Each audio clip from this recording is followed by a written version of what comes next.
அஸ்ஸலாமு அலைக்கும் வரஹ்மத்துல்லாஹி வபரகாத்துஹு. இமாம் மஹதி அலைஹிஸ்ஸலாம் அவர்களுடைய வரலாற்றினை ஆதாரபூர்வமான நபிமொழி தொகுப்புகளில் இருந்து, குறிப்பாக இப்னு மாஜா, அஹமத், அபுதாவுத், ஹாக்கிம், முஸ்லிம், புகாரி, இன்னும் சில நபிமொழி தொகுப்புகளில் இருந்து ஆதாரபூர்வமான ஹதீஸின் அடிப்படையிலே இமாம் மஹதி அலைஹிஸ்ஸலாம் அவர்களுடைய வரலாற்றினை நாம் பார்க்க இருக்கிறோம். ஹாக்கிம் என்கின்ற நபிமொழி தொகுப்பிலே அபு சைத் அல் குத்ரி ரலியல்லாஹு அன்ஹு அவர்கள் அறிவிக்கின்றார்கள், நபிகள் நாயகம் ஸல்லல்லாஹு அலைஹி வஸல்லம் அவர்கள் சொன்னார்கள், எனது உம்மத்தின் இறுதி காலத்தில் மஹதி வெளியாகுவார். அவரது காலத்தில் அல்லாஹ் மழையை பொழிவிப்பான், பூமி விளைச்சல்களை வெளிப்படுத்தும், செல்வம் சமமாக பங்கிடப்படும், கால்நடைகள் அதிகரிக்கும், மக்கள் கண்ணியமாக வாழ்வார்கள். இவ்வாறு அவர் 7 அல்லது 9 ஆண்டுகள் ஆட்சி புரிவார்கள் என்று நபிகள் நாயகம் ஸல்லல்லாஹு அலைஹி வஸல்லம் அவர்கள் சொன்ன செய்தி ஹாக்கிம் என்கின்ற நபிமொழி தொகுப்புகளிலே பதிவு செய்யப்பட்டிருக்கிறது. மேலும் அஹமத் என்கின்ற நபிமொழி தொகுப்புகளிலே பதிவு செய்யப்பட்டிருக்கிறது, முஹம்மதுடைய உம்மத்தின் இதயங்கள் நீதியால் நிரம்பி காணப்படும். மஹதி அவர்கள் யாருக்காவது பணம் வேண்டுமா என கேட்குமாறு ஒருவரிடம் சொல்லுவார்கள்.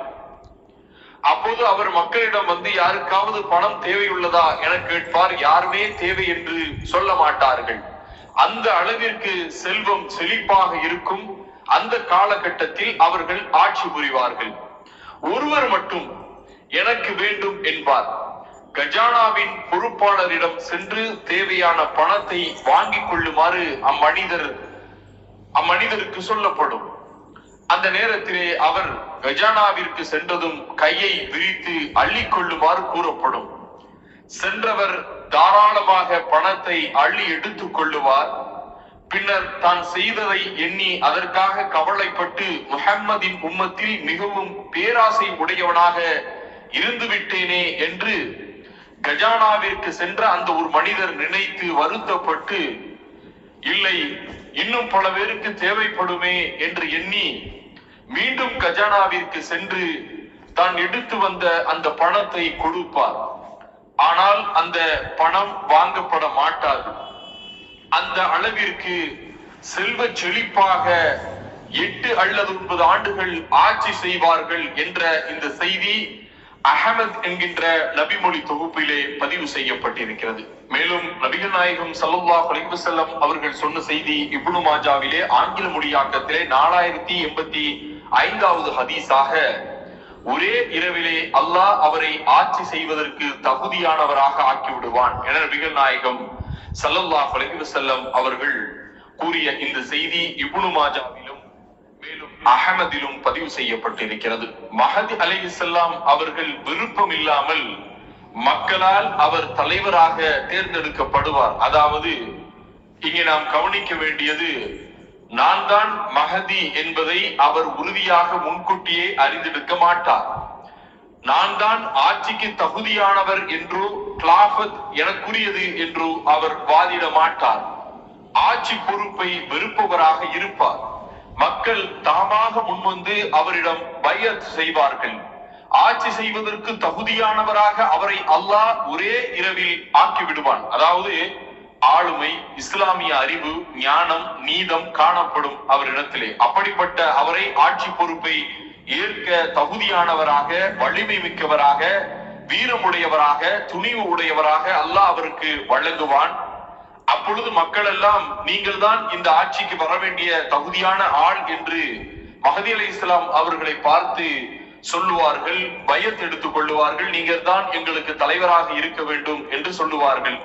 இந்த ஹதீஸ் இப்னு மாஜாவிலே 4805வது ஹதீஸாகவும் அஹமதிலும் விரிவாக இது சொல்லப்பட்டிருக்கிறது இந்த செய்தி. மேலும் அருமை சகோதரர்களே, மஹதி அலைஹிஸ்ஸலாம் அவர்கள் ஃபாத்திமா ரலியல்லாஹு அன்ஹு அவர்களின் பிள்ளைகளில் உள்ளவரும் எனது குடும்பத்தை சேர்ந்தவரும் ஆவார் என நபிகள் நாயகம் ஸல்லல்லாஹு அலைஹி வஸல்லம் அவர்கள் சொன்ன செய்தி உம்மு சலமா ரலியல்லாஹு அன்ஹா அவர்கள் அறிவிக்கின்றார்கள். அபூதாவூதிலே ஆங்கில மொழியாக்கத்திலே 4284வது ஹதீஸாக இடம்பெறுகின்றது. மேலும் முஸ்னத் இப்னு அபி உசாமா என்கின்ற நபிமொழி தொகுப்பிலே ஈசா அலைஹிஸ்ஸலாம் அவர்கள் இறங்கும் போது மூமின்களின் தலைவரான மஹதி அலைஹிஸ்ஸலாம் அவர்கள் ஈசா அலைஹிஸ்ஸலாம் அவர்களிடம் எங்களுக்கு தொழுகை நடத்துங்கள் என கூறுவார்கள். அதற்கு அவர்கள் மறுத்துவிட்டு, இல்லை, சிலருக்கு தலைவராக இருப்பது அல்லாஹ் இந்த உம்மத்திற்கு செய்த கண்ணியமாகும் என கூறி விலகிக் கொள்ளுவார்கள். ஈசா அலைஹிஸ்ஸலாம் அவர்கள் ஈசா அலைஹிஸ்ஸலாம் வருகைக்கு பின்பாக அங்கே ஜமாத்தாக தொழுகை நடக்கும். அந்த தொழுகை இமாமாக இமாம் மஹதி அலைஹிஸ்ஸலாம் அவர்கள் தொழுகை நடத்துவார்கள். இந்த ஹதீஸ் புகாரியிலும் மற்றும் முஸ்லிம் என்கின்ற நபிமொழி தொகுப்பிலே 244வது ஹதீஸாக இடம்பெறுகின்றது. மேலும் முஸ்லிம் என்கின்ற நபிமொழி தொகுப்பிலே 5586வது ஹதீஸாக ஜாபிர் பின் அப்துல்லா ரலியல்லாஹு அன்ஹு அவர்கள் அறிவிக்கின்றார்கள். நாங்கள் அல்லாஹ்வுடைய தூதர் நபிகள் நாயகம் ஸல்லல்லாஹு அலைஹி வஸல்லம் அவர்களிடம் இருந்தோம். அப்போது அவர்கள் கூறினார்கள், என் இறுதி சமுதாயத்தில் ஒரு ஆட்சியாளர், அதாவது கலீஃபா இருப்பார். அவர் எண்ணி பார்க்காமல் வாரி வாரி வழங்குவார் என்று கூறினார்கள். இதனுடைய விளக்க உரையிலே பல இமாம்கள் மஹதி அலைஹிஸ்ஸலாம் அவர்கள் குறித்து நபி ஸல்லல்லாஹு அலைஹி வஸல்லம் அவர்கள் சொன்ன செய்திதான் இது என்பதையும் இங்கே அவர்கள் பதிவு செய்கின்றார்கள். மஹதி அலைஹிஸ்ஸலாம் அவர்கள் எப்போது வெளிப்படுவார்கள் என்றால், கியாம நாளினுடைய அடையாளமாக அந்த காலகட்டத்திலே மக்கள் நிலை குலைந்து காணப்படுவார்கள். அப்போது கலிஃபாக்களின் 3 பிள்ளைகள் காபாவின் பொக்கிஷங்களை கைப்பற்றுவதற்காக போட்டியிடுவார்கள். ஒவ்வொருவரும் மற்றவரை மிகைத்துவிட வேண்டும் என செயல்படுவார்கள்.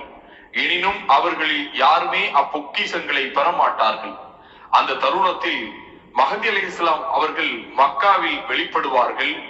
இச்செய்தி மக்கள் மத்தியில் பரவ ஆரம்பிக்கும். பின்னர் மக்கள் அனைவரும் காபாவில் வைத்து மஹதி அவர்களுக்கு பைஅத், அதாவது சத்திய வாக்கு பிரமாணம் செய்வார்கள். இது எங்கே நடைபெறும் என்று சொன்னால், காபாவிலே ருக்னுல் யமானிக்கும் மகாமு இப்ராஹிமுக்கும் இடையில் மக்கள் இவர்களுக்கு பைஅத் செய்வார்கள் என்ற இந்த செய்தி அஹ்மதிலே அபு ஹுரைரா ரலியல்லாஹு அன்ஹு அவர்கள் அறிவிக்கக்கூடிய ஹதீஸாக பதிவு செய்யப்பட்டிருக்கிறது.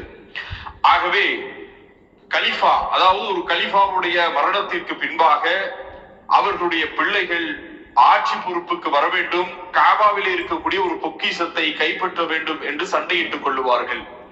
இதில் மக்கள் விரக்தி அடைந்து ஒரு தலைவரை நாம் தேர்ந்தெடுக்க வேண்டும், ஒரு கலிஃபாவை தேர்ந்தெடுக்க வேண்டும் என்று எண்ணிக்கொண்டிருக்கக்கூடிய சமயத்தில் தான் மஹதி அலைஹிஸ்ஸலாம் அவர்கள் தோன்றுவார்கள். அப்போது அவர்களை மக்கள் தலைவராக பைஅத் செய்ய சொல்லுவார்கள். ஆனால் இதில் நன்றாக புரிந்து கொள்ள வேண்டும், மஹதி அலைஹிஸ்ஸலாம் அவர்களுக்கு அதற்கு முன்பு வரைக்கும் நான் தான் மஹதி என்பது நிச்சயமாக தெரியாது. அவர்கள் ஆட்சியை வெறுப்பார்கள். தலைவராக வர வேண்டும் என்ற ஒரு நினைப்பு கூட அவருக்கு இருக்காது. ஆனால் மக்களினுடைய பேராசையால், அதாவது மக்களுடைய ஆசையால் அவர்கள் பொறுப்பேற்றுக் கொள்ளுவார்கள் என்ற செய்தியெல்லாம் ஹதீஸிலே இடம்பெறுகின்றது. உண்மையான மஹதி அலைஹிஸ்ஸலாம் என்பவர்கள் தன்னைத்தானே மஹதி எனவும் எனக்கு பைஅத் செய்யுங்கள் எனவும் மக்களை அழைக்க மாட்டார்கள். மஹதி அலைஹிஸ்ஸலாம் அவர்களது பெயர் நபி ஸல்லல்லாஹு அலைஹி வஸல்லம் அவர்களது பெயரை ஒத்ததாக, அதாவது முஹம்மது இப்னு அப்துல்லா என்று இருக்கும். அவரது பரம்பரை ஹசன் ரலியல்லாஹு அவர்களோடு தொடர்புடையதாக இருக்கும். அதாவது ஹதீஸிலே சொல்லப்பட்டது போல் ஃபாத்திமா அலைஹிஸ்ஸலாம் அவர்களுடைய வம்சாவளியாக ஹசன் ரலியல்லாஹு அவர்களுடைய தொடர்பிலே இருக்கும். மேலும் ஹதீஸ்களில் சொல்லப்பட்டது போன்று அவர் விரிந்த நெற்றியும் எடுப்பான மூக்கும் உடையவராக காணப்படுவார்கள். அவர்கள் வருவதற்கு முன்னால் உலகத்தில் அநீதியும் அட்டுழியமும் தலைவிரித்து ஆடும். கலிஃபாவின் 3 பிள்ளைகளுக்கு இடையே சண்டை ஏற்படும். அவர் மிக்க நல்லவராகவும் அல்லாஹ்வை பயந்தவராகவும் இருப்பதோடு அவரிடம் மார்க்க அறிவும் காணப்படும் மஹதி அலைஹிஸ்ஸலாம் அவர்களுக்கு என்பதையும், அதே போல அவர் மக்காவில் அடையாளமிடப்பட்டு காபாவின் 2 மூலைகளாகிய ருக்னுல் யமானிக்கும் மஹமு இப்ராஹிமுக்கும் இடையில் வைத்து மக்கள் அவருக்கு பைஅத் செய்வார்கள், உறுதிமொழி எடுத்துக் கொள்ளுவார்கள் என்ற செய்தி ஹதீஸிலே ஆதாரபூர்வமாக அஹ்மத் மற்றும் அபுதாவுத், இப்னு மாஜா, முஸ்லிம், புகாரி இன்னும் சில நபிமொழி தொகுப்புகளிலும் பதிவு செய்யப்பட்டிருக்கிறது. இன்ஷா அல்லாஹ் தஜ்ஜாலுடைய வருகைக்கு பின்பாக ஈசா அலைஹிஸ்ஸலாம் அவர்கள் இறங்கி வருவார்கள். ஈசா அலைஹிஸ்ஸலாம் அவர்களுக்கு தொழுகை நடத்தக்கூடியவர்களாக மஹதி அலைஹிஸ்ஸலாம் அவர்கள் இருப்பார்கள் என்று இங்கே கவனத்தில் கொண்டு, இன்ஷா அல்லாஹ் இது கியாம நாளில் அடையாளமாக நடக்க இருக்கிறது என்பதையும், இங்கே 9 ஆண்டுகள் நேர்மையான ஆட்சியை, செல்ல செழிப்பான ஒரு ஆட்சியை, மக்களுக்கு செல்வம் வேண்டுமா என்று கேட்டால் வேண்டாம் என்று உரத்த குரலிலே மக்கள் எல்லாம் சொல்லக்கூடிய ஒரு ஆட்சியை அவர்கள் உலகம் முழுவதும் கலிஃபாவாக இருந்து அந்த ஆட்சியை கொடுப்பார்கள். ஆக வர இருக்கக்கூடிய மஹதி அலைஹிஸ்ஸலாம் அவர்கள் கியாம நாளின் அடையாளமாக இறுதி காலத்திலே, இறுதி முஹம்மது ஸல்லல்லாஹு அலைஹி வஸல்லம் அவர்களுடைய இறுதி சமூகத்திலே அவர்கள் தோன்றுவார்கள் என்று நாம் அனைவரும் தெரிந்து கொள்ள வேண்டும்.